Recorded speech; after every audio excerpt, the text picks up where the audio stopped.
What's up, everybody? Welcome to the PixelPlay podcast, episode 251. That's right, it's the normal intro again, because it's just a normal episode. No balloons. No, I got not balloons. Yeah, right? Nothing special there. Adam, a.k.a. CS Radical, Kaylan, a.k.a. Catastrophe, Chris, a.k.a. Jin and Chris. We all here. Hey, 2 episodes in a row. I didn't know it was possible anymore. I'm not really. It was so close to not happening. That's true. I was like, guys, can we record on Monday? And Kaylan's like, yeah, we can do it. Oh, wait, shit, no, I can't. What about Sunday? No, I'm busy. And then we're like, well, shit, what do we do? All right, how early can we do it on Tuesday? Because I'm, like, getting up stupid early tomorrow morning, and I'm like, I need time to edit this bitch, even though there's, like, little work. It still takes some time for Premiere to friggin' export the damn thing. So, like, I'm like, I don't want to be sitting here at 11 o'clock being like, I got to be up in 6 hours. This is not a good idea. It takes more effort to make it look like we put no effort into this. Yep. So probably in advance, if you do watch our stuff regularly, there probably isn't even a short out tomorrow when this comes out on Wednesday. Probably not. Who knows? Maybe I'll find some amount of time to get that done. Doubt it. But we'll see how that goes. Just put a clip show like they did in the 90s. Yeah, right? yeah, that filler episode. Well, speaking of filler episodes, Netflix apparently is worthy of getting a filler of content of GTA before the actual game comes out. So, you know, that's the best I can do with that. I'm trying to find some ways of getting things around here. But mostly, as for Kaylan's idea, our big thing today is we're going to be talking about features that we'd like to see in GTA 6. Probably most of them won't be there because it's a little late to implement these now. But hey, in a future release, you know, 30 years from now, after GTA 6 has won 7 different years of game awards, and then GTA 7 will win like 10 different versions of the most anticipated game, you know, then we can talk about that one. But either way, we're going to talk some GTA, which apparently people don't like us talking about, because whenever we do, our comments get really angry because we're like, this game's overhyped, and they're like, that's bullshit, that's not possible. Like, guys, it's overhyped. We're literally hyping it past anything we've ever done before. It's overhyped. More comments. I don't know how to explain this any higher than that. It's like no game in the history of gaming has been hyped this much before. So there's no way it's not. Like, there's no way that this game is going to come out and be exactly the greatest thing possible. Like, if this even ends up being like a top 10 all-time game for us, I'd be like, that's really good for what we're expecting here. I don't think we're getting that. So, yeah, it's overhyped. Sorry, guys. It's very overhyped. It kind of reminds me, did you guys ever see the movie Fanboys? Oh, yeah. Yep. So good. Oh, so anyways, if you haven't, it's a great movie. It's about like 4 guys who are trying to go see Star Wars Episode 1, Phantom Menace, like premiere day or whatever. And I think about GTA 6, and I think of the end of that movie where they like sit in the theater, like spoilers for like a 20-year-old movie or whatever, but they get into the movie theater, they sit down, and the last line of the movie is, and as the lights go down for the show, what if the movie sucks? I'm just like, I think about that with GTA, like someone opened it like, what if this game isn't great? Right? Well, that's the thing with a lot of these things, where it's why I generally don't overhype myself. Like Tocom, which I'll talk about a little bit once we talk about what we're playing, because I have been dabbling a little bit of that. But same with, like, say, Galactic Racer, or how we're treating with Fable. Like, I've learned to really, like, push down the expectations now. Part of that is BioWare's fault, because Mass Effect Andromeda was so fucking bad that it just made me question anything ever again. No one thinks of you and thinks optimism. Don't worry, Adam. It's not true. I say every single time, I want them to prove me wrong. No, anytime I'm like a little bit overhyped for GTA or something like that, I just need to call Adam. It's my first instinct. Like, I got to get brought back down to reality here. Like, Adam, I'm getting really interested in GTA 6. I'm like, Chris, it's gonna be like okay at best. Like, chill. You're like, thanks, I needed that. Thank you. Also, The Last of Us is bad. Anyways, moving on to what we've been doing. Why am I catching strays for nothing? Just shots fired. Well, look, apparently this is all I'm good for. It's for being pessimistic and saying The Last of Us sucks. So I'm just doing the bit. Oh, yes, you are. And we love you for it.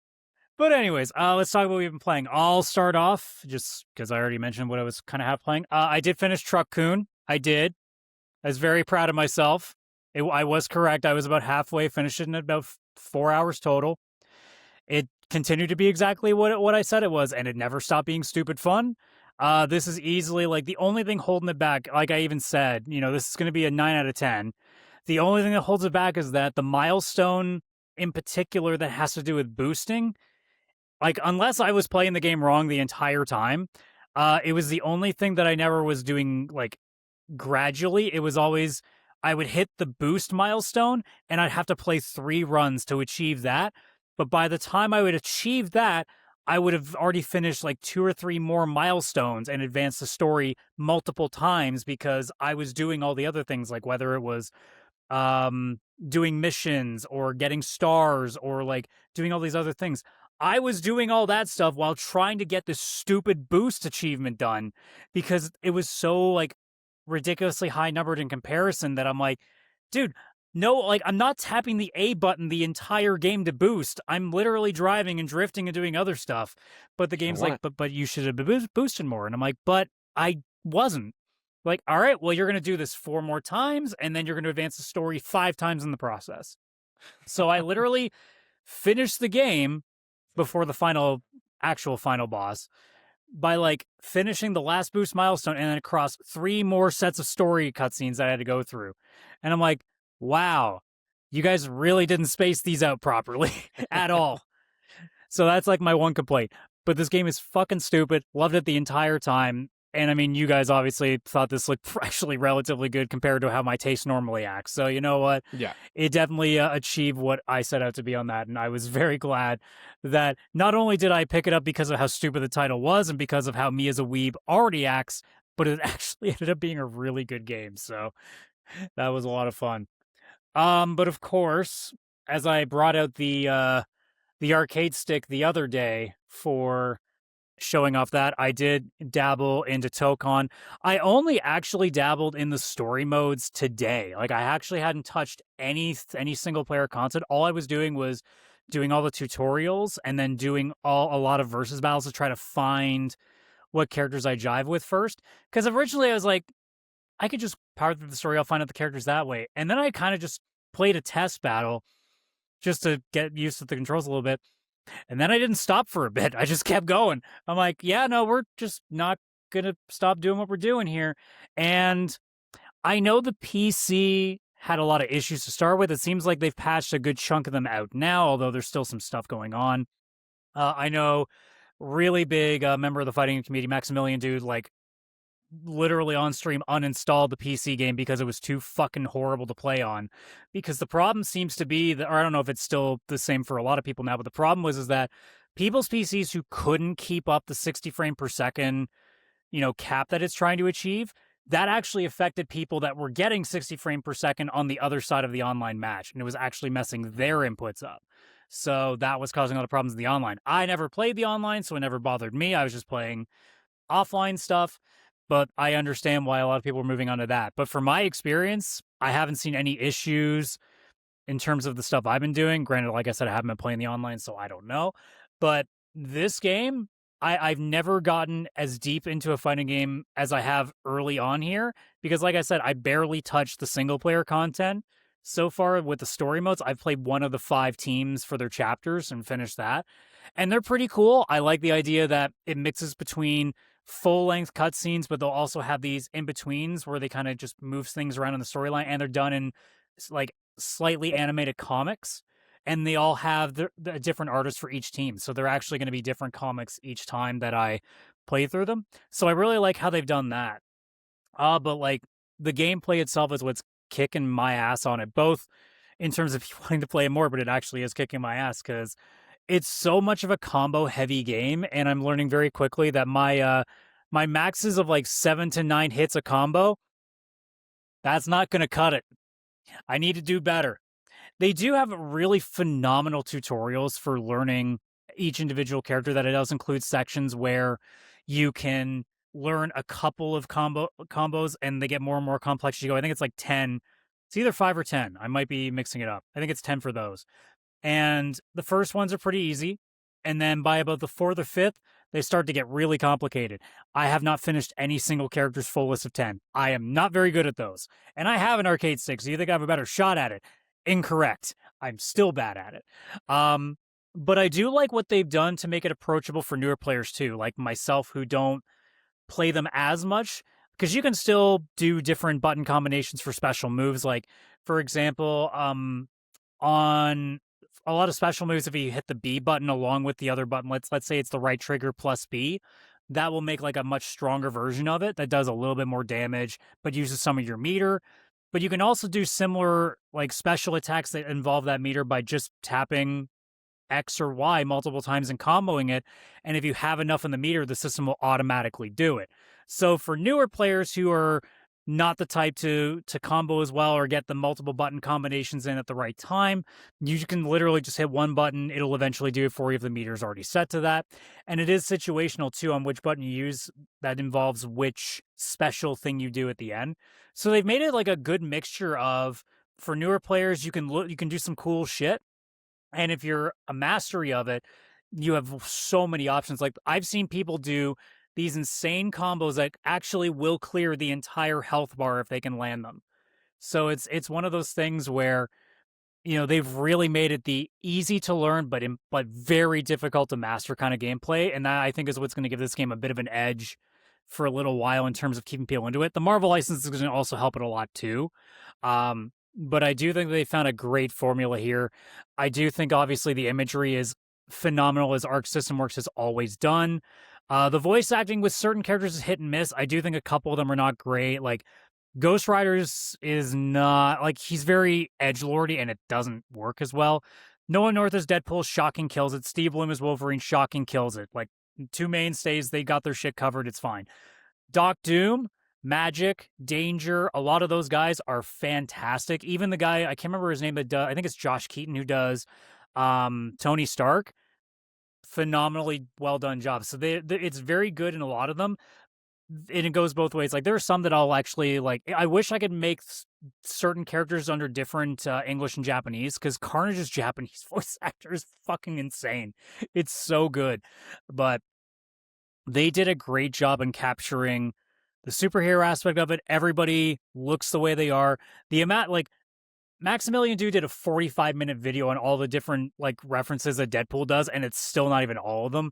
Like, they just did a phenomenal job with those characters. Like, the only ones that I think are, like, hit and miss are obviously ones that are less known, like Danger, but then also, like, normal ones like Hulk and Star-Lord are not, like, they aren't that crazy good, but it's always going to be hit and miss with fighting games. It's not like there's any fighting game out there that there's not a couple of weak characters in there.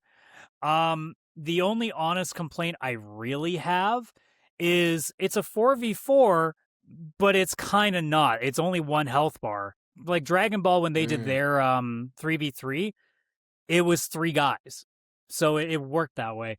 This is 4v4, but the health bars remain. The idea, though, is that, I guess, is to keep the battles down, because so much of what these guys do is there's a lot of comboing. And you can use, like A button does, switching another character in to do like a move to kind of juggle them.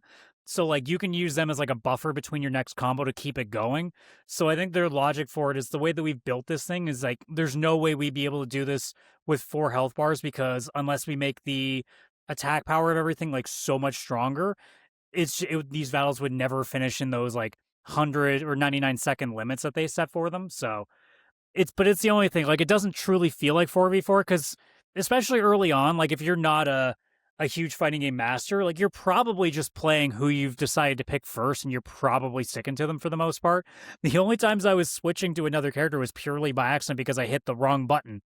So I haven't really gotten into the uses of that, and I imagine that's more of an online thing too, because you probably won't switch if you're just playing, like, your favorite against the AI.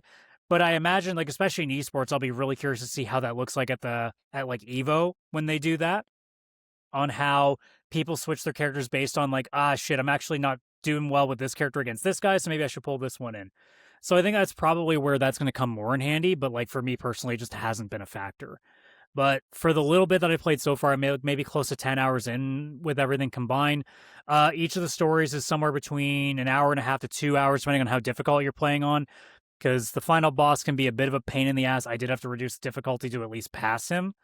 But other than that, like, I'm thoroughly enjoying this, which I'm not surprised by, given that this is a game made by a company that I have full trust in with whatever they make. So, Chris, I don't know about you, but I am just feeling way too old watching this. This is moving way too fast for me. I want to play it really bad, but I do not Yeah. see myself going online for even a split second when I do play this. No, I'm like, oh man, this is moving far too fast for me. I can't keep up with it. So No. I think I probably will dabble into it, but I'll have to make sure I stay ranked because that if I play on ranked, I will find somebody who's going to 35 hit combo me to death, and I'm just going to be sitting there being like, well, that was a fun match, as I do literally nothing.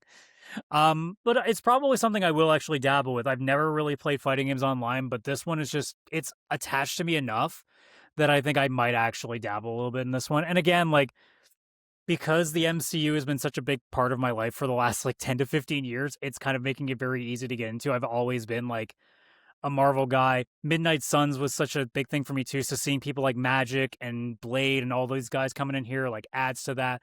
So it's just been hitting all the vibes in the perfect time. And again, it's Arxis. Like I love these guys too much. So, and the fact that they apparently said that they want to keep this going for 10 years makes me very excited to see what they do with this going forward. So yeah, that's awesome. Yeah. Yeah, no, it looks cool. Look Art fun. style looks awesome, but just too fast for me. It is very fast. I think like it's one of those things that if you were going to play it as like just a side, like, you know, playing it offline kind of game, I think this is something you could easily get 10, 15 hours out of. I mean, the stories alone will get you somewhere in the 8 to 10 range. And then just messing with it once in a blue moon, but just having the CPU difficulty just being down a tiny bit. Because I was playing it on normal, and it's hit and miss. Like, that's about the point that I think is fair for most, unless you're a bit on the side of like your reaction time is not as strong anymore, because they will combo you pretty hard and they actually do counter pretty well.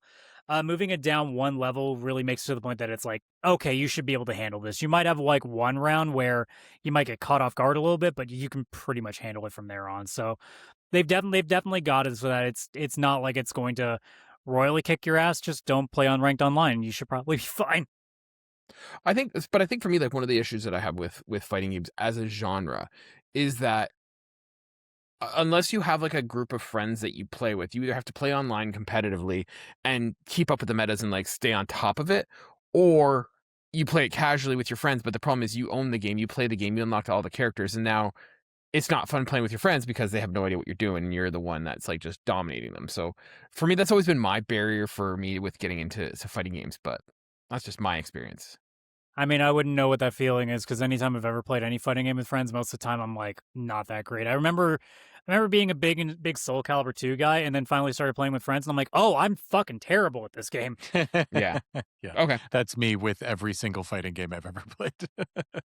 But either way, fucking phenomenal. I think it's got like an 87 on Metacritic right now, which is more than deserved, even with the PC issues. Like, this game more than deserves the love it's getting, and I cannot wait to see what other characters, because their first DLC character they revealed is like a Jean Grey, like Phoenix taken over Cyclops. So like the Phoenix has actually, I'm assuming, is brainwashed Cyclops in some way or is merged with him, and I'm so excited to see what else to do with it. I know there's some characters that they show in the story that, you know, we'll probably see. Like, there's one character that you fight in the chapter modes that isn't in the game. The girl that's in that like pink jester suit sort of thing. She's not in the game yet. You do unlock the final boss after you beat one story, so there is that. So I assume she'll be in there somewhere. And they do have these other elder gods that not elder gods, elders of the universe that they've shown, so maybe they come into play. But like, for example, Thor's casually mentioned in the story at some point. So like, but also it's Thor. Like, if Thor's not going to be there, that's pretty weird.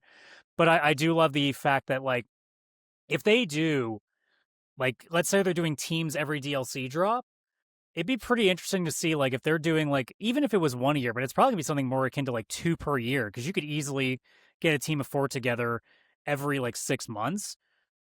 The amount of characters they can pull from is just insane. Like, I can't imagine what they would do with some characters like obviously your Captain Marvels, or you're going further, like your Squirrel Girls. I mean, you got fucking, like, 70 X-Men you can pull in. So, and that's not even counting, like, they could do guest characters, because obviously, like, Guilty Gear exists, and they had Lucy from Cyberpunk in there. I mean, they could pull anything in there. It's like, it's even just outside of Marvel what else they could throw in if they wanted to. But like, that might be a little bit harder to justify, because I imagine there's probably some sort of agreement with Marvel to maybe not do that, but who knows? We'll see. But like, the fact that they've gotten a pretty amazing roster to start, and we're going to see 4 before the end of the year, I'm really excited to see where this game goes. It's weird for me to actually be paying like attention to a fighting game again. Because normally it's Mortal Kombat comes out, I'm like, all right, story mode, let's go, and then I'm done. Yeah. Cool. But yeah, that's me. Chris, what have you been up to? So I went back to a game in my backlog on the PlayStation, actually, for once, because I'd had it for a long time. And it's Tiny Tina's Wonderlands, the spin-off from Borderlands. So I played through it. I played a few hours each day. It's not too long. It's somewhere in between the 10 and 20 hours. So I did finish it pretty quickly. And yeah, so I can do a quick kind of review on that. So it's obviously not a new game or anything. Oddly enough, it even has a thing at the end of the game where it actually has a thank you from the developers, because it was actually developed during the pandemic. Like, I guess they had the idea and they went to go to develop the game, and then the pandemic hit and everybody had to work from home and they had to pivot and all that kind of stuff. So it was kind of like made by the developers while they're all at home during the pandemic kind of situation, which was kind of cool. I have to admit, I have been a little burnt out with Borderlands in general. I did not like the pre-sequel game at all that was on the moon with gravity and like having an oxygen level. I fucking hated that. Yeah, I made it like an hour or so into that and I gave up. Yeah, I made it further. I was like, no, I own this game. I have to play it. I eventually gave up. It took about 3 hours. I own 3. I haven't played it yet because the only way I'm going to enjoy it is if I play it with friends. So that'll probably be one that I'll have a game night eventually with some friends. But this one, I had it on my PlayStation. It was actually a gift from somebody. So I was like, you know what? I'm gonna load this up and see if I like it or if it's gonna be another pre-sequel situation. I have to admit, I loved this one. And I think it's because it's a spin-off that isn't trying to be a Borderlands game. It's actually Tiny Tina playing a game of bunkers and badasses, which is just Dungeons and Dragons. Yeah, it's kind of carrying over the DLC they did with Borderlands 2, right? Yeah, exactly. So it's that, but like a full-fledged game of only that. So you get to create your character, but every character is like kind of like a mage or like a tank warrior and that kind of stuff. I ended up going with an interesting type of mage called a spore warden, and you actually have a little mushroom companion that comes and poisons all enemies. It's kind of like you're a poison build. But it's a lot of fun. They've got Tiny Tina narrating the game, because it's like what you're playing in the game is what you've all imagined, like your characters that you've rolled initiative for. And then it's you, Tiny Tina, and 2 other characters who are also just there kind of as narrative, because if you're playing solo like I did, there's no other characters, no NPCs with you. They're just kind of talking like they're playing the game as well. But what I loved about it is the main villain, the Dragon Lord, is voiced by Will Arnett. And then you've got this one character, Valentine, who's Andy Samberg. And then this other robot character, I can't remember its name, but it's Wanda Sykes. So they have legit like actors and stuff doing all the voice work, which really, really lended to this, because their only purpose in the game is to help narrate it from the perspective of like they're around the table, like obviously rolling the dice and playing the game with you. And I loved them. They're like now my favorite Borderlands characters that I'm never going to see again, because they're only in this. They're not in the real like Borderland games, at least as of yet. I did look it up because I was like, oh, maybe they're in 3 or 4. They're not. But yeah, it's all the gameplay of Borderlands without the like annoying overdone jokes and stuff that Borderlands can have. And the lore of like you're going after, Handsome Jack and all this stuff, and there's a vault and you're going to be betrayed and all this stuff. It's a campaign that's as ridiculous as Tiny Tina will make it. And they really, really run with that in a great way. I thought the story was just pure fun and not something to take too seriously. And I thought the like fourth wall breaking with it being like you're actually playing this D&D game. You'd be on a quest and the characters would get obsessed with following this one character with like a blue hat. And you can hear Tiny Tina being like, no, that's just like a normal character. It's fine. You don't have to follow that. And she's trying as a DM to get you to go on the real quest, but you completely ignore the real quest to just chase after this NPC. And like the actual like objectives of your quest keep updating ridiculously as the characters are narrating, because it's like, no, you're like, there's this weird looking dungeon, we need you to go in there, and then Wanda Sykes is like, no, we got to follow Blue Hat, he's sketchy, I don't know what it is, we got to follow him, and all of a sudden your objectives are just like flailing around on the screen trying to keep up. So it's a lot of that, which I thought was very, very, very fun. The game's a little slow for the first few hours while it's getting its footing. Typical Borderlands, you're like a first level character. You don't have any great loot. You're just trying to figure out the mechanics, trying to figure out how to survive, hoping to get better weapons and stuff. But as it keeps going from there, you start getting really good loot. You start to actually customize your character with skill points and magic attacks. You can upgrade your companion. You can actually dual class, where you can now get a second class like you can in D&D and whatnot. Yeah, it's just a lot of fun. I highly suggest it. I was actually very curious because I was playing this on my PlayStation, and I was like, oh, this is something I'd love to have on PC just in case my friends ever want to play one day. I wonder how much it was. I went on, I don't remember which Steam Key website it was, whether it was Green Man Gaming or Humble Bundle or what it was. They had the game for $3.90 Canadian. Yeah, I think So it got free on Epic at one point. Yeah, and I think it was. I missed that. That was the thing. I did quickly check Epic, and if it was, I missed that one, unfortunately. But for like $3.90, I rebought the game again to have on PC, because obviously it's got the free online. I was playing on PlayStation, I don't have PS Plus, could not even join with randoms. And the only thing I think that could make this game any better is truly playing with friends, because the ridiculousness would be even more fun with multiple people. That was actually the reason I never finished it, because I only played maybe about 5 hours of it, and it was just because I'm like, this isn't as fun without people to laugh with. Yeah, that's the thing. Like, it's very funny. Like, as anybody watching the video, like the queen of the land is Queen Butt Stallion, and it's just this ceramic like unicorn. Like, it's just the most ridiculous stuff.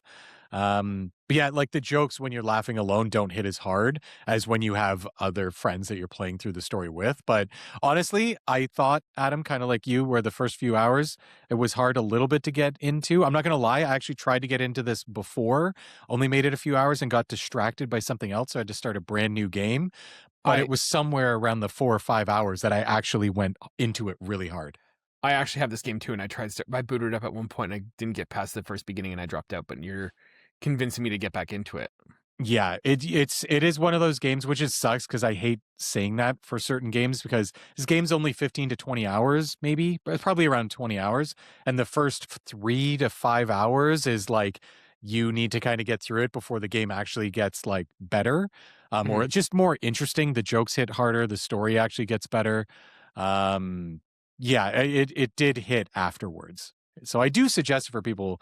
But if you can play online with friends, I think that would make it just that much better. Yeah. I have one negative thing to say about the game. I don't know if it's because it was made during the pandemic and they like hit certain points where it's like, all right, we need to extend the length of the game. I was going through it, doing mostly story, the odd side quest just as it was in front of me, didn't go out of my way for them or anything like that.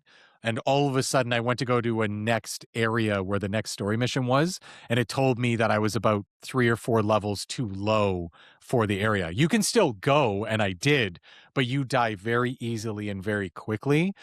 So I kind of just kept dying and getting revived by my mushroom character over and over as I slowly got further and leveled up in the area. But they're kind of forcing you to go do side content so that you would be able to get into the like final area. And they kind of did this with the last 3 areas, which makes me think like, okay, maybe, during the pandemic, they had to rush at the end. They didn't have as many missions as they originally planned. So they just artificially made it more difficult.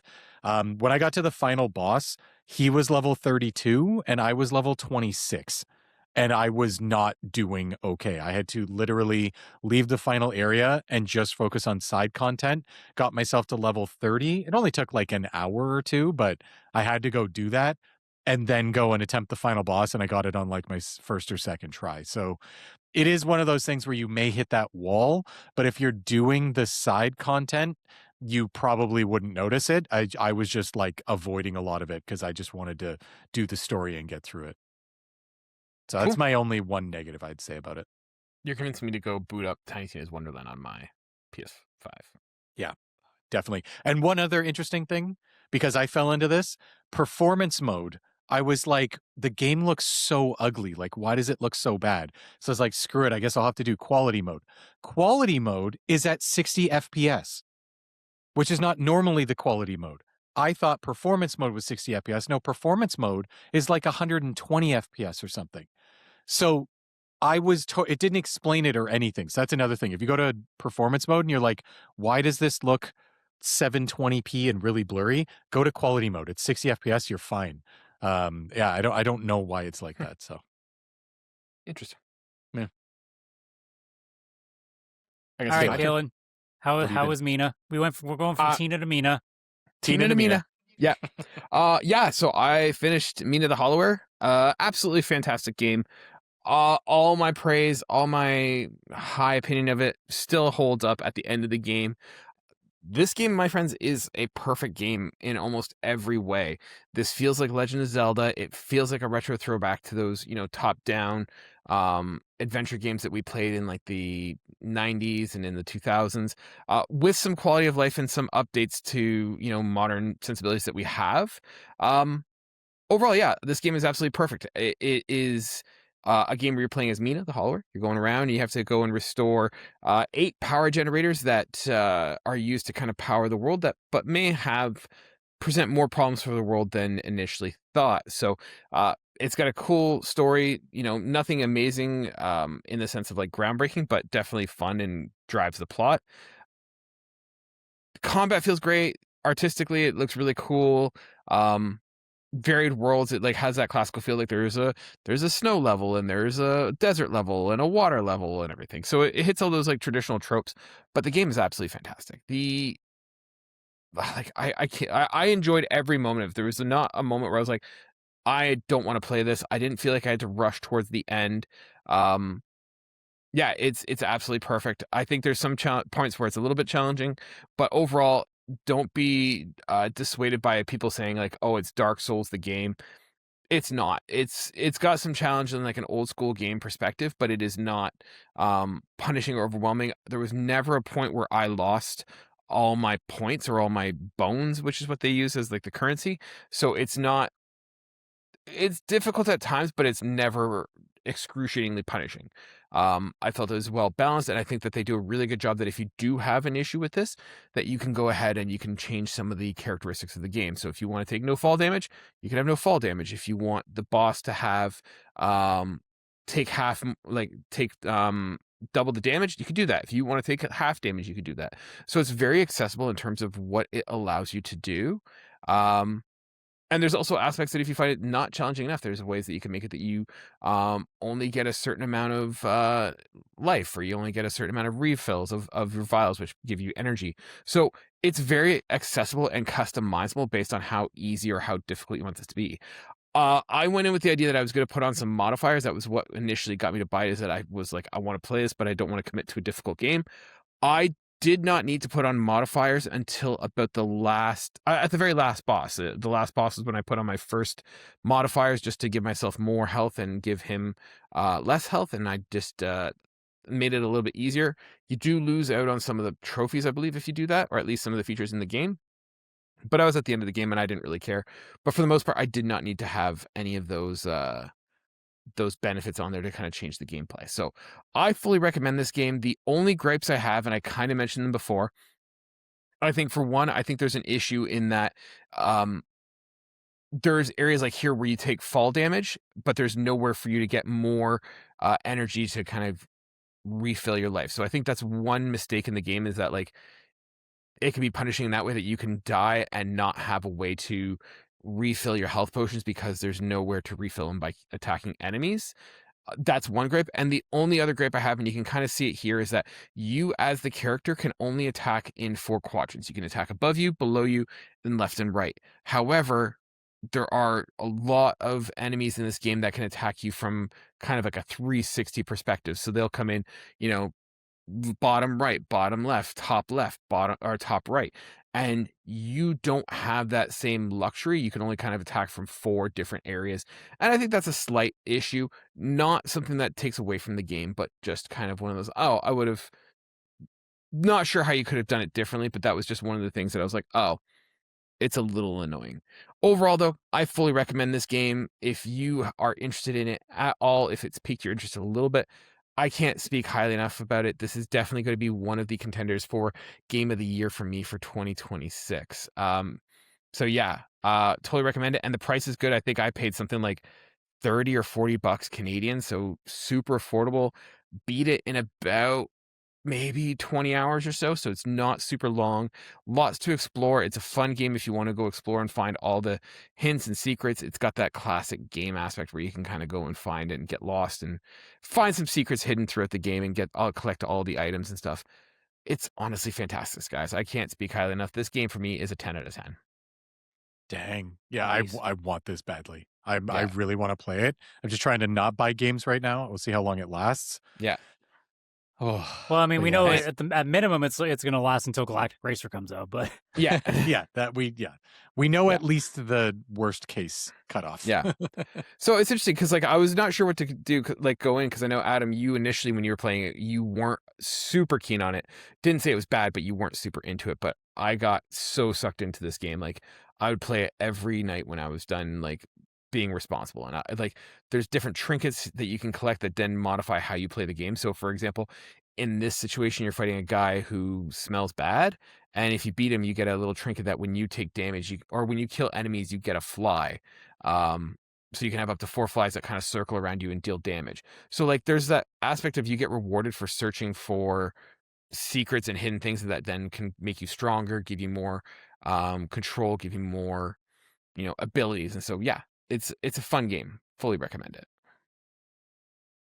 Other than that, so the other game that I just started, it's very early days, but I started playing Replaced, the 2.5D cyberpunk-esque game. Don't have much to say about it yet because I'm very early in, but I will say initially, oh man, visually this is one of the most amazing games I've seen in terms of art direction. So atmospheric, so unique, and it's got that pixel art style, but it looks so crisp and so high fidelity. I don't know how to describe it, but just so crisp. Like I've never seen pixel art do stuff like this, and I'm really cool to see. I'm really excited to see this. It looks really cool. Yeah, that one does I'd look love cool. to hear what you think about it as time goes on, because I literally got to a point where I'm like, guys, I'm not going to play this game if it's not going anywhere. And like, I'd love to know if you make it further than I did, like how you think about how it evolves from, because that was my biggest thing is I'm just sitting there being like, am I going to actually do something, or am I just going to keep walking and like battling and that's it? Yeah, I'll let you know. For me, I think it's going to be an easy win just because of the cyberpunk nature. Like I do love cyberpunk stories, so for me, it's got that benefit and the art style. So we'll see. Early days, like I said, I just played maybe an hour or two of it this week after I finished Mina. So yeah, that's what I've been up to. Well, other than that, I mean, obviously, like we said at the top of the show, Rockstar has been, I don't want to say busy, but clearly like stuff's starting to get going, because lately I was actually starting to see a lot of people being like, man, we haven't heard anything from GTA in a while. What's going on there? And then like a couple days later, we see a story that there's going to be a trailer. There's going to be a trailer or an extended trailer for GTA on Netflix. And I could not, like, I had the J. Jonas Jameson laugh going on as soon as I saw that story, because I'm like, that is the most ridiculous sentence I think I've seen in a long time. Oh, look forward to the GTA trailer on Netflix soon. And I'm like, why? Someone's going to post it on YouTube to like an hour after it goes up, if not sooner than that. Like, what We do should you get a mean? poll going on how long we think it's going to be before it's up on YouTube. I mean, well, I jokingly said it in our Discord, and in several Discords, in fact, where I went, am I going to have to pirate a GTA trailer? I think that they're also putting it themselves on YouTube like 6 hours later. So like it's a 6 hour. Somebody will get it on there someone's putting up before in that. 30 minutes. Oh, for before sure. it. But like, yeah, we'll talk about it. But like, what the hell? Oy, oy, oy. Like, I just don't get what the point is. Like this, it's almost as dumb as the pre-order and you get to play it 3 days sooner. bullshit that a lot of companies have started to do with stuff. It's like, oh, if you go and get this subscription, you can see the trailer 6 hours before everybody else. It's that fucking FOMO thing that people are falling so easily to. And I'm just like, dude, I don't care about anything enough to go get a Netflix subscription to see a trailer for it. I don't care what's on it. For me, I can see it, and I think it makes sense to me. Not me saying I agree with this, but I see the logic of it. I think for Rockstar, they don't give a shit. Like, they're just like, whatever, I get the bag either way, and Netflix was just backing a truck up into our receiving with a truck full of money. What's the question? Did Rockstar initiate this, or did Netflix come and be like, here's a bunch of money, you want to put it on our thing? I feel like Rockstar put it out to multiple people, like, we have a deep dive of our game. Does anybody want exclusive rights? I think I bet you a few did, and Netflix just paid the most. Yeah, but I think it makes sense for Netflix to do it in the sense of, like, what do they get out of it? Well, it's not so much the Rockstar trailer, but signaling to them that, hey, we're now, a source of, like, we're an area of pop culture that is now relevant, in the sense of, like, we're not just like, we're now leading pop culture in terms of, like, you want to see this trailer, come to Netflix, right? And Netflix also has its own gaming division, right? That I don't think, not saying rightfully or wrongfully so, but doesn't get enough attention. I think this is a way for them to kind of show people, hey, we are in the gaming space. And, like, from there, it kind of gets in, like, hey, because I think you can play, like, the GTA collection on your Netflix, like, through your Netflix subscription. So, like, I think it's them trying to build that credibility in the gaming area by then having the biggest trailer in gaming in the last decade, and probably will be for, like, the next decade. So for them, it gives them some credibility, I guess, or at least makes them relevant in the gaming space. Right? Yeah, for sure. I don't disagree that from the business perspective of Netflix, it makes sense for them. As a casual person on the outside, I go, I'm not getting a Netflix subscription just for a trailer, guys. Stop. But I don't think they're trying to do it to get. If they did here's like Rockstar with Netflix, we got this like 90-minute documentary about us making the game, like something like that, where it's like a feature length like documentary about something. Okay, sure, like I could see that, but it sounds to me like it's just like what we see when PlayStation does their standalone state of plays for a specific game, like we'll probably see with Wolverine in the next couple months. It's like, yeah, why would like somebody is going to pay to get a subscription just to see that trailer? And my logic is, why would I pay money to go see a state of play? But I don't think the thing is, I don't think they are thinking that you're going to pay, because, like, I just did a quick overview, and something like 9 million, there are 9 million subscriptions for Netflix in Canada, right? There's about 40 million people in Canada. So, like, but not everyone has a subscription. You assume, let's put, 2 people in a house at least. Half of all Canadians have a subscription. That I don't think they're looking at, hey, we're going to drive up subs with this. It's more just hey, we're getting credibility in the industry. No, but like I said, I'm making fun of them because what the fuck do I care? So when they come out here, like if everybody else wants to watch it, cool, go for it. But like, if they're thinking like, hey, we're going to put this trailer up, I go, cool story, bro. I'm not fucking giving you money for that. Chris, Adam and I have been going. What is your thoughts on this? Get off the fence. So first, I do completely understand where it's from both Netflix's and Rockstar's perspective. Rockstar could put it on YouTube. No, like, it does completely make sense, because if you put it on YouTube as Rockstar, that's like free. You'll get ad revenue from it, but it's not like you're getting paid to put on YouTube. Where if you have the option for 6 hours to just put it somewhere else, get some money, then still put it on YouTube and get everybody to go rewatch it there and still get all that ad revenue, financially, you're going to make a crap ton of money that way. And Netflix, while I agree not many people will probably sign up to go watch it on Netflix, it's already like a quarter of all households or whatever the hell. Like, it's high who already have it. Honestly, scary to me, but Oh yeah, no, it's like the number one subscription still on the planet. I think when it comes for like streaming services, I think it's still very far and away number one.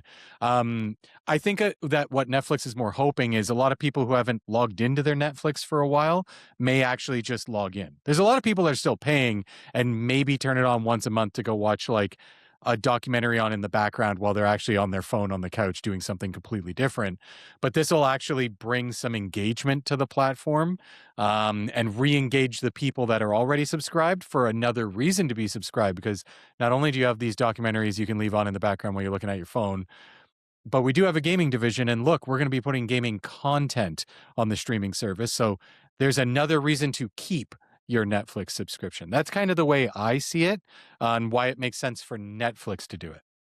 Yeah, I mean, I I will push also say back. too, like, I look at this in the also like, because apparently this is all I am, the pessimistic route, of going, all right, where does this go from here? Does Hulu start doing this? Does Amazon Prime start doing this? Does fucking High Dive start having JRPG trailers on it? Like, where does this go? Because I don't need to also have the situation where, because I mean, yeah, well, like apparently it's 6 hours until it goes up on YouTube. What happens if they delay that even further to try to get you to watch it there? So what happens if like, no, this isn't going up for a week? I mean, it's just going to get pirated like mad. But also, it's this idea that I don't want us to lead into, I'm not paying 7 different streaming services to watch fucking game trailers. Yeah. See, 2 things I have here. One is just a funny comment. One, how long do you think they're going to keep the trailer on Netflix? Like, is this going to be something that you could watch 6 months? It's going to be like Bright and like GTA 6 It's there forever. I think they'll keep it up. Like, I don't think it's But going anywhere. I'm actually of a different mind, Adam. Like, I don't mind if we start seeing trailer content through these paid subscriptions, because we've talked about it. Video games are super expensive. And if there's a way for them to kind of subsidize this cost, sure, whatever. Put it on Netflix. I don't give a crap. Like we said, I'm not opposed it's to going to them be doing it. pirated. I'm just saying I don't care.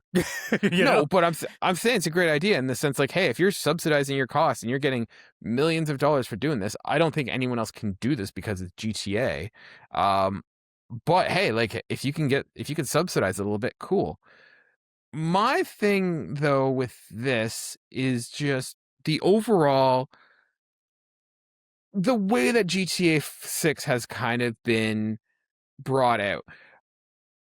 A lot of the stories we've heard, have any of them come out and been like a positive, like hype story? Like I was reading this article about like the I don't know Netflix if they thing, and need one of the to. comments was like, Everybody's already doing it for them. Yeah. well, the thing is that like I was reading like the article about Netflix, and one person in the comments said like Rockstar's like roadmap to this game has just been red flag after red flag. Like, hey, the game's gonna be, $80 but it's not the whole game unless you pay $100. Oh, okay, but also no physical version. Oh, hey, we got a trailer, but it's on Netflix. Like, it kind of seems like this whole marketing strategy for this game, like, not that they need it, they're making money hand over fist, but just from the way that they've gone about marketing this game has just been, there's not been one just good story. There's always been a but. This is a monkey paw game where it's like, hey, you got this, but. Yeah. I think that the only reason that they're still okay is because it's GTA. If this was any other developer or anything, like, the red flags would have been taken very Incorrect. seriously by this point. Incorrect. Maybe now, yes, but this was literally CG Projekt Red before Cyberpunk came out in its broken state. So Yeah, but CD Projekt, okay, fine. I'll give also them, because Witcher 3 was such a huge phenomenon, and then Cyberpunk was like, Witcher 4 basically in like people's Cyberpunk eyes. to me is the closest thing that we've had to what the hype of GTA 6 has been. Yes. 100%. 100%. Yeah, I'll agree with that. I think it's just the big thing is like the Netflix, like, admittedly, most of my feelings on this whole thing has just been me being pissy about it, because I'm not gonna lie, I know that it's GTA 6, guys. I know Grand Theft Auto is like one of the biggest things that our gaming community has. I'm getting really sick and tired of this game being treated like this is the biggest thing that's ever happened, and it's so big that it needs a Netflix special about it. And I'm like, guys, the game's going to be okay. Like, can we stop pretending like this is going to be the greatest game that ever came out? It's too big to fail. I'm not even being pessimistic when I say this. This game is not going to be a 10 out of 10 for everybody, man. Like, this is probably going to be a game that maybe a lot of people will look at as like the 7 range, because it might not be as strong as we think it will be. It might release not that well. Like, don't shake your fucking head at me. You know that there's a pretty good chance with how this thing's been delayed several times that there's some shit going on. I think No, even this is- people who hate it are going to give it a 9 out of 10. Like, Yeah, dude, this is like Nintendo. Oh, bump. IGN is not Yeah. giving this anything lower than a 9.5. Let's not kid Oh, ourselves. this is getting game a it's a 10, 100%. This getting a 10. game could literally destroy your computer. Like, actually blue screen it for no recovery, and they'd be like, 10 out of 10. This game changed my life. Yeah, that's it. You 100%. had to buy a new computer. What's going to be very curious to me is going to be the difference between the critic scores and like, out of all the games out there that I'm curious is going to be the difference between critic and user scores is this one. And it might even be a case where it doesn't matter. They might still both be rating them highly because of what that game is, but I don't know, man. Like, I'm not going to sit here and say that this game's going to suck. I'm more sitting here being like, this game has taken so long. We've overhyped this so much.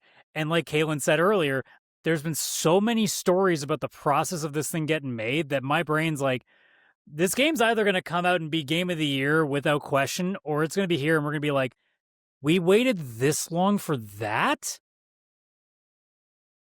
I don't think there's a gray area on this one. Yeah. I don't know. I think it's going to get highly rated no matter what. I think the rose. No one would tinted have the glasses balls are to give on- this a actual 7 out of 10 if that's even how they felt. No one has the balls in like major mainstream gaming media. I No hear shit, Jeff man. Keighley's already mailed the award to them for Game of the Year. Probably. Wouldn't Just surprise me, nailed to it. be honest. He just mailed it. I love it. Dear Mr. Rockstar, would you like to design the Game of the Year trophy so it suits your aesthetic? We like your purple to orange vibe that you're going with all of your logos. There's no shot Yeah. it would happen, but let's say the game is kind of like, let's say it's an 8 out of 10, like for most people, but they would never say it out loud. I hope that game doesn't even get a nominee because I want to see the discourse about it. Oh my God. Oh my God, to be riding the streets. There would be, yeah. That would be my like the entire time we'd be doing our Game Awards predictions episode, I would spend every waking moment being like, all right, so Grand Theft oh shit, nope, it's not even nominated on this one either, and just repeating it over and over again. Yeah. Not because I don't like I want it to be amazing, but like I'm so sick and tired of this game being acted like it's going to be the greatest thing that I'm like, guys, just enjoy the thing when it comes out. Like I said earlier, I don't hype myself on this stuff anymore because I've been burned too many times. And also, I've been playing games since I was like fucking 5 years old. I'm 38 now. Like, I know what I'm gonna like and what I'm not gonna like. I don't need Netflix trailers and 70 billion articles that are different places glazing it to tell me that it's going to be good. It's either going to be good when I play the game, or it's going to be and then I just kind of mess around with it when I want to. I don't know. Yeah. It's like I'm not 16 anymore. Speaking of getting hype, let's hype ourselves up. What do we think is going to be in the game? All right, so what I think should be in the game is actual good combat. So let's back it up a bit. So like we haven't seen the trailer yet. This has come out before GTA Netflix. What do you hope, or what would you like to see either announced in the Netflix trailer, or what do you hope like to see in GTA 6 in and of itself? Are we wanting to stay realistic with it, or are we going like Both? Have fun. Both. Yeah, I say both. Okay. All right, well, I'll give the easy starter one. Unique buildings with indoors that are fully explorable. Like, I want to be able to walk into a convenience store from one area to another and not look, oh, it's literally the exact same thing again. Yeah. You want to get a uniqueness. proper open world that it can immerse me. I want to walk into a building and go, huh, you're different. Yeah, I like that one. That's a good point. I know that you can't have like an 8-floor apartment building with unique friggin' build with everything, but like, guys, can I have like more than one, like 3 houses in the entire game that I can walk into? Especially if like I'm a criminal. Why can't I break and enter into places? Yeah. So like the biggest thing to me is can indoor stuff actually look like tailor-made and not just literally the same outline copy and pasted for like 10,000 buildings? I think for me, one thing I'd like to see in the game is some sort of like either faction or reputation system, in the sense of like, if you're playing in a crime game, right? Like it'd be cool if you had like different gangs and turf, and like, hey, if you like this area belongs to this kind of like group, what and if Saints you- Row used to do. Yeah, exactly. So where it's like, hey, you've caused a lot of problems for this gang. You're not a good thing. If they see you, they're going to attack you. Or start off where you're like, when you start off, you're like a low crime person, and then as you go up, you get more and more respect. So like you start getting go into like clubs, or you get better, like basically the criminal world respects you more, and you get more opportunity, or you get more access because you're building a reputation as being it'd be kind of this. interesting if you could like just walk into a club where the bouncer at first would be like, "Who the fuck are you?" But then Yeah, other times they'll fuck look at you off, go, kid. "Yeah, oh yeah, right away, go." Yeah, yeah, exactly, right? And like, or that kind of thing. So I'd like to see either like a reputation system where as you climb, you gain more respect from other people, or vice versa. Like, hey, different factions, and as you do things, you kind of piss off some. You get like you got bad blood with like one group, but the other one like thinks you're good and stuff. That kind of thing. Yeah, like you walk into the wrong neighborhood and the gang members see you on site and they're like, "Yeah, we're not fucking around. We're killing your ass." Yeah, exactly. Right. Like, Yeah. and I think that's one of the things, like, it makes the world feel less static. Right. Because I mean, GTA games are great, but it's very static. Like the Los Santos that you start in is the same Los Santos that you finish in. Like there's no difference after all the work you've done. Yeah, it's just no one's gonna do anything to you unless you start something. hmm Yeah. And that would be like one of the things, like if you have like other sort of characters who, when you're low, will push you around and try and like mug you and stuff like that, or give you a hard time. But as you climb up the rank, they're like, no, I'm not messing with that guy. Like, Yeah. Respect. respect, right? Yeah, one I've got is in GTA 5, a lot of the menus and stuff were like through the character's phone, like their smartphone, and you'd open certain apps. And I found some of that really, really clunky. Like I remember having to go and I think it was like ordering a car pickup or something like that. Like there was a bunch of different things, and you'd go into that menu and it was friggin' annoying to try and figure out where to go. And I want them, like, I don't mind the idea of like, oh, it's immersive. Like all the menus are a smartphone. You have it because you're living Grand Theft Auto.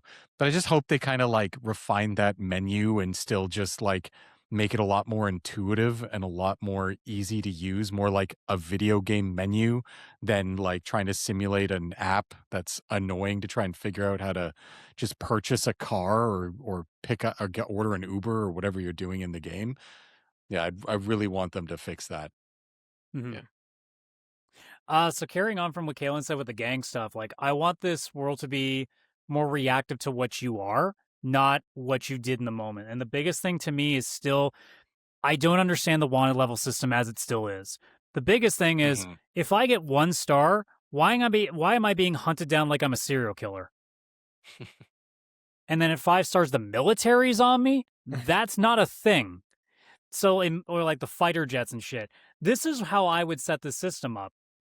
1 star is like speeding ticket. Like you're like the cops will go after you, but like they're going to try to arrest you.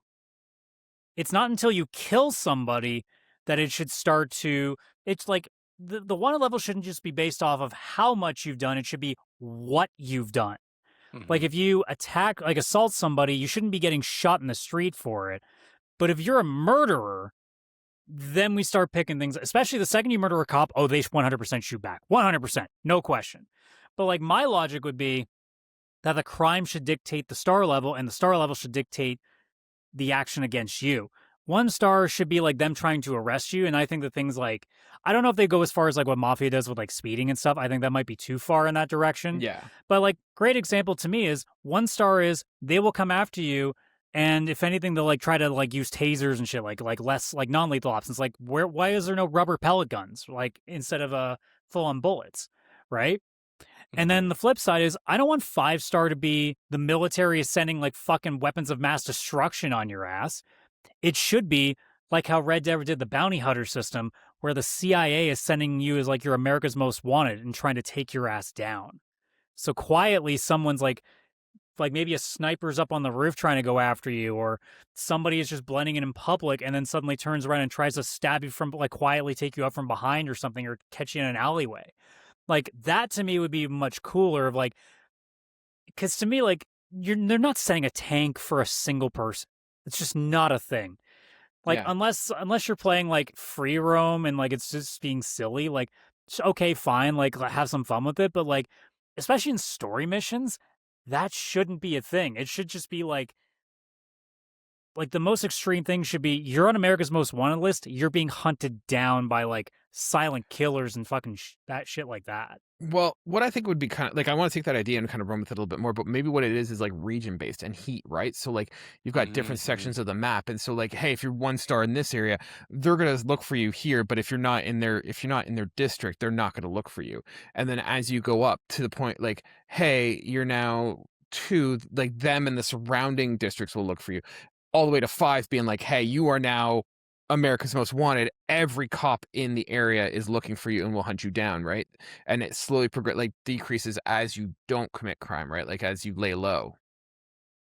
Mm-hmm. So Yeah. I think for me, one thing that I kind of thought of that I think would be cool, not necessarily for GTA by itself, but maybe for GTA Online, is seeing some sort of RPG mechanics into this. So like having skill based, right? So are you good at as a getaway driver? Are you good as a hitman? Are you good as a thief, con man? So like different sort of skill trees where you can play the game different ways. Not so much I want it for GTA 6 by itself, but for like the GTA Online where you can start specializing. So when you are doing a heist, it's like, hey, you're the getaway driver. Your job is to drive, and you're going to be able to drive faster, do sharper turns, whatever. Hey, you're the hired gun, you're the muscle, like everyone kind of having a specialization. And I think it'd be cool for GTA 6 to be able to kind of have it where different characters or your character can play a different way, right? Smooth and sly, you know, professional criminal, or are you like a thug kind of, you know, get messy but get results kind of thing? Yeah, kind of in the Yeah. same sense of how San Andreas used to work with like the body system, where like you would get like bigger or bigger, I guess, depending on which way you were going, Mhm. like stuff like that, where there's kind of like some sort of a progression to like how you're building your character up. I mean, GTA sort of did that with like you get a little bit better with like your breathing underwater and stuff like that. Like they kind of had a system like that, but I think one that would be a little bit more fine tuned and also Yeah, not as specialization. ridiculous as what their system Yeah. was. Well, I think like if it was like, hey, you know what, you're a demolitions expert. Like if you're going to rob a bank, you're good at setting up explosives, and your explosives work better at blowing up, a vault Hmm. versus code cracker who can go in and kind of tweak it a little bit. Yeah. Yeah. Yeah.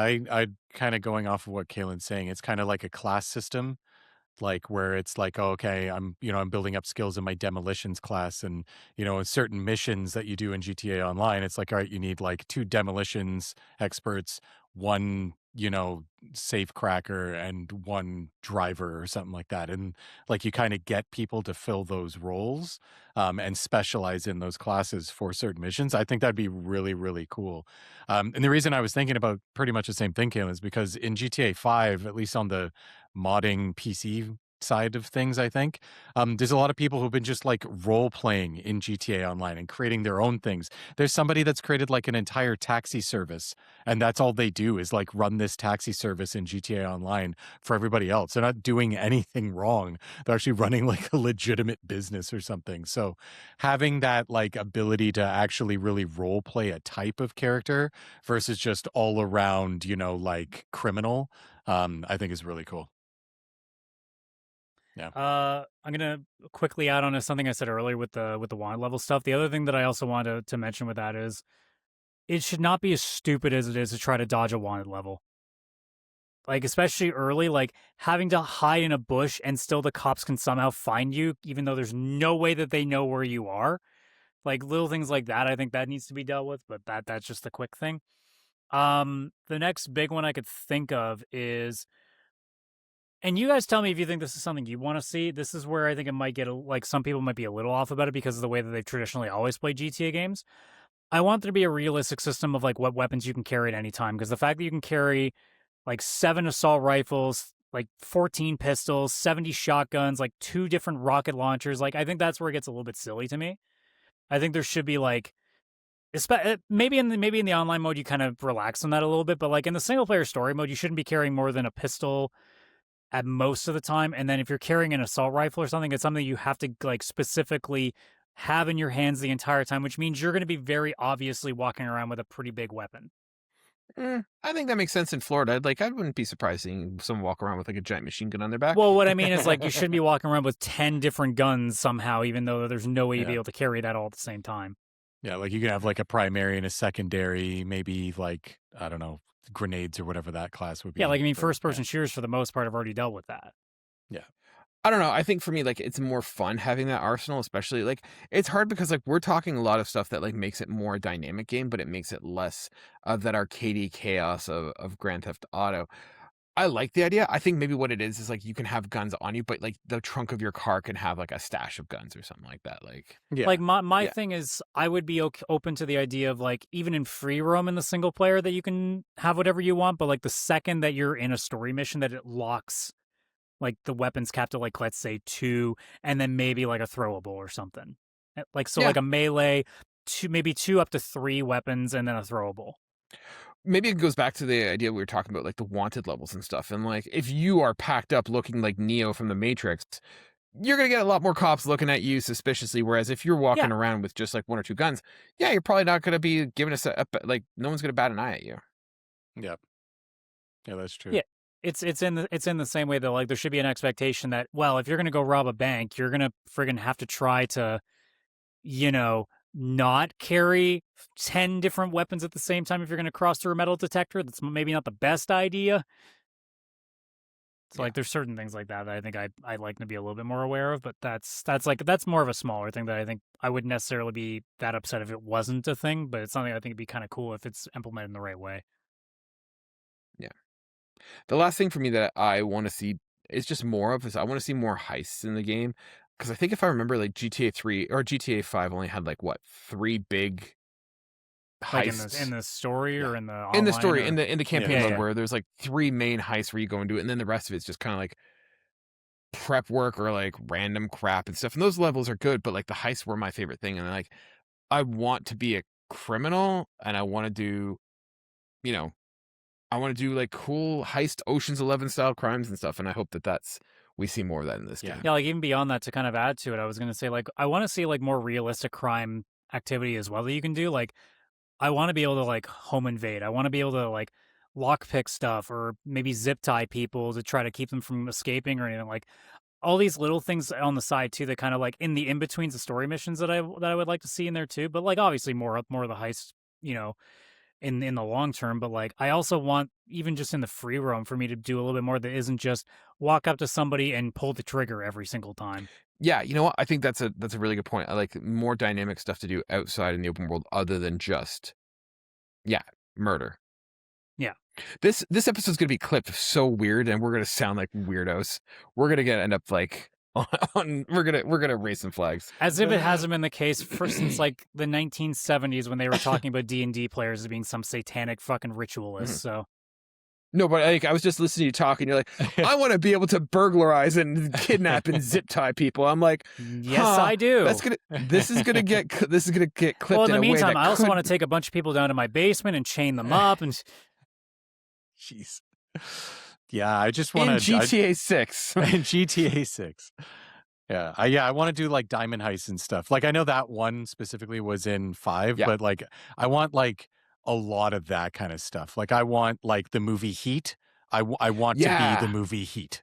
Like and maybe not even like a mission, but like if you see a jewelry store, you could go in and you don't have to shoot it. Like you could just like go in, like pull out a gun, rob the place, and then have the cops chase you out of there. Yeah, yeah. Or you could just like you can organize like random like with probably NPCs or characters, like organize a heist that's not a main story mission. You can just you have the option and get 2 other people or whatever, 2 other NPCs or however it would work in the single player mode and like do a big heist just on the side for extra money. Like yeah.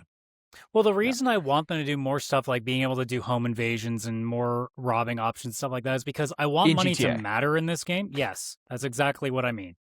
I want money to mean something, because the problem with so many of what GTA's mistakes are is that you do a mission where you don't do anything that involves really like making any sort of money. And it's just like, yeah, here's $50,000 for that. It's like, that's not what you would get for most of these things. Like, there should, especially in the early parts of the game, like you shouldn't be like walking around like just getting $70,000 just like that. Like there should be things that you have to accomplish.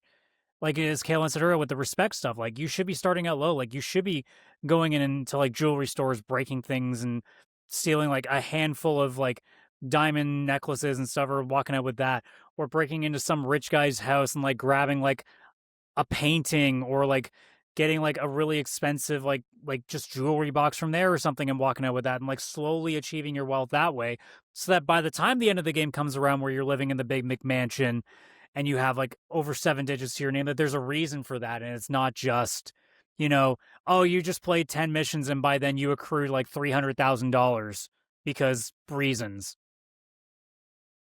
Like like if you're going to become a criminal mastermind, I kind of want to become said criminal mastermind and not just push myself into the role. Yeah. It took Tony Montana like years to get to where he was. Yeah. Look, I can't just only saw a lot of cocaine right off the bat, you know? It all starts with just a trip to like a second floor of a Miami like hotel. Like shit, I don't know. Maybe even put lottery tickets in the game. Maybe maybe like one guy on stream will be like, "Holy shit, I won the thing!" And like one in like 100,000 people will ever win it in their gameplays.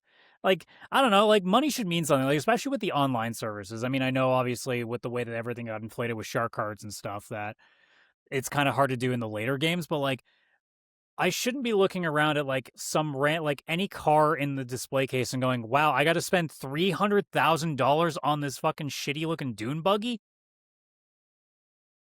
Like money should mean something. Like the prices of things should mean something. And also your ways of making it should actually have to mean something. Yeah. All right, guys. Any last wish lists that we hope to see in GTA 6? I got one real small one. I was going to say I got two things as well. So I got some. All right. Chris, rapid fire them. Chris. Yeah, all go right, for it. so mine really small. The pause music for GTA 5 was so fucking good. I have a 10-hour loop on YouTube and I throw it on all the time. I just want another sick pause music soundtrack.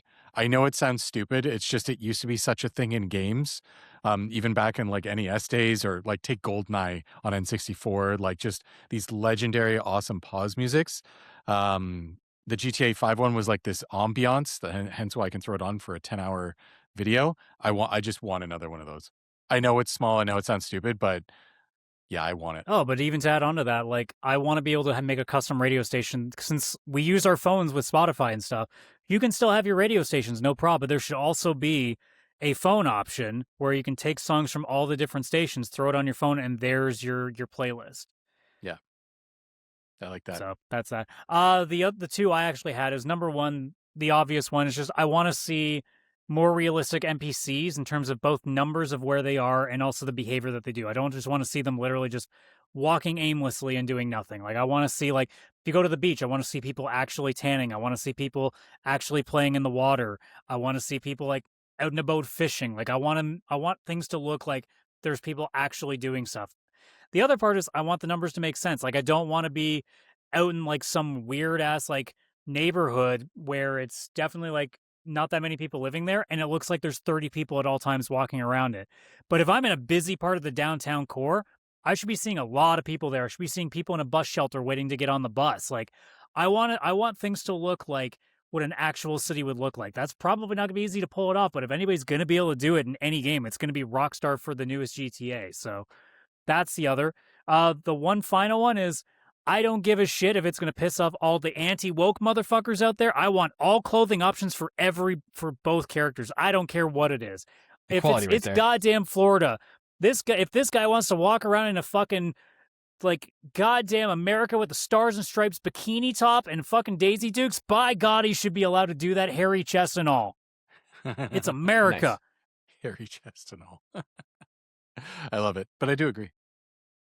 Yeah, because one of the biggest things. Sorry, just to finish my point is like from the GTA Online perspective, I hated the fact that there was like interesting outfits, like especially with shirts and stuff that were only available for the male version, and I'm like, man, this would look really cool if like the female character that I've also built had this too, because I really like that shirt design, but it's not a thing that exists. So it's like I want to see so that the option exists, not even just because of transgender people too, but like also just some stuff just looks really fucking sick.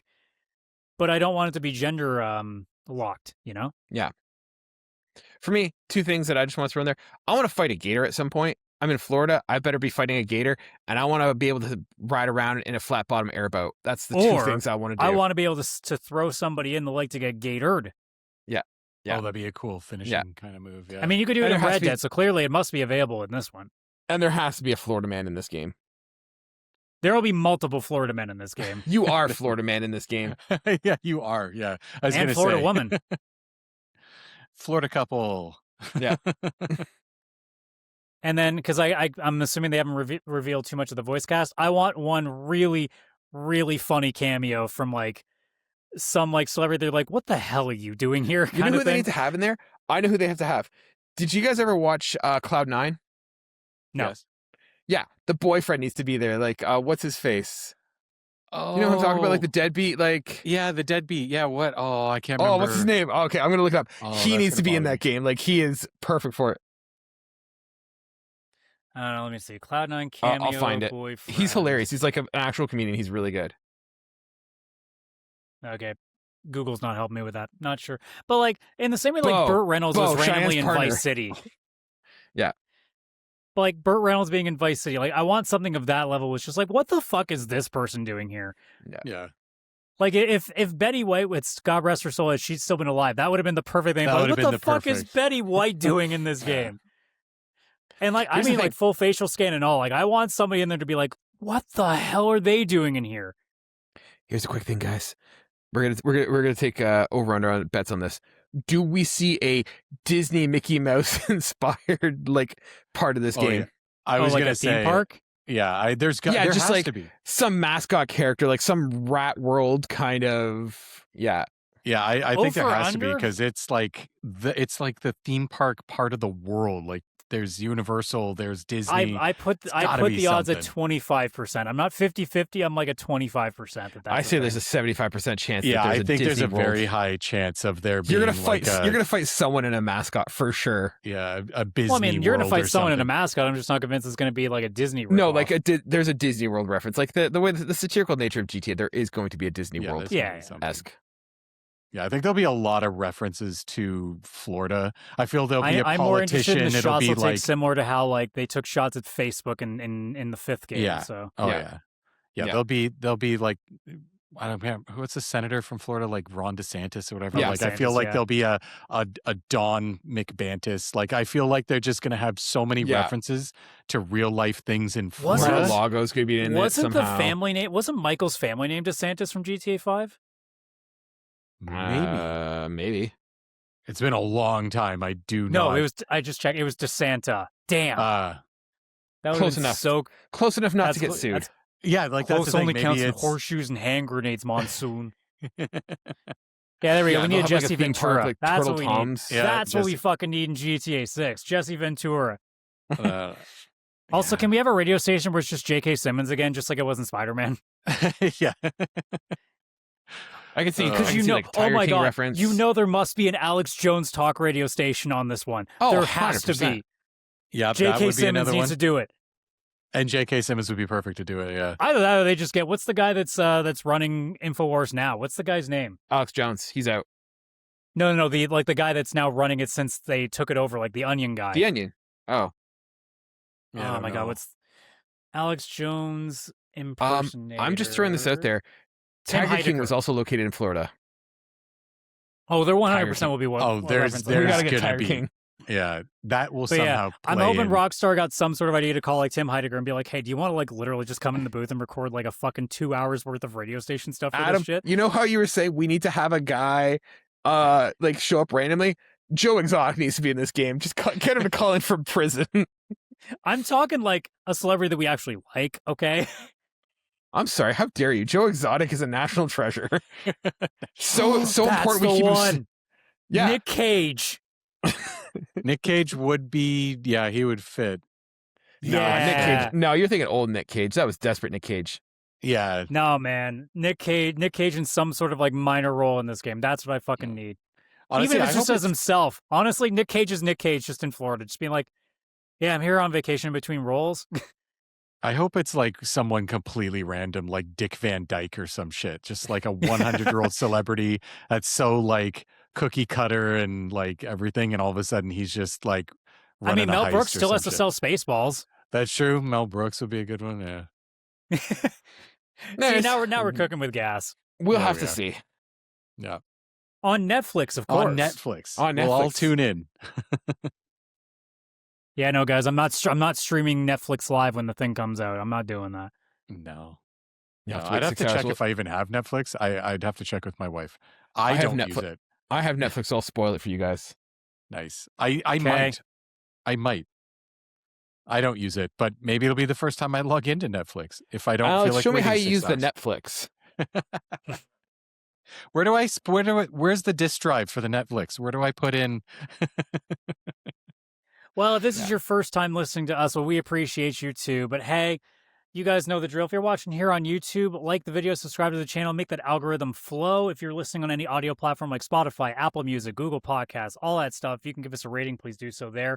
Otherwise, share with all your friends. If you're watching the video version, you already see the link tree there on your screen. But otherwise, for those listening at home, linktr.ee/pixelplay podcast, link to our Discord, link to our socials, all that fine stuff. Chris and I continue the box art rankings on Friday with the Sega Genesis, so look forward to that. But otherwise, guys, we'll see you on the next one when we go into 252. And Kaylan, I don't know if he's gonna have maybe like streamers or something. I don't know. He's got to think of something now. Like it's a bit that he's already given up on, and he's got to try to replace it now. So we'll see how that goes. But anyways, guys, that's gonna do it for us. So take care and bye bye for now.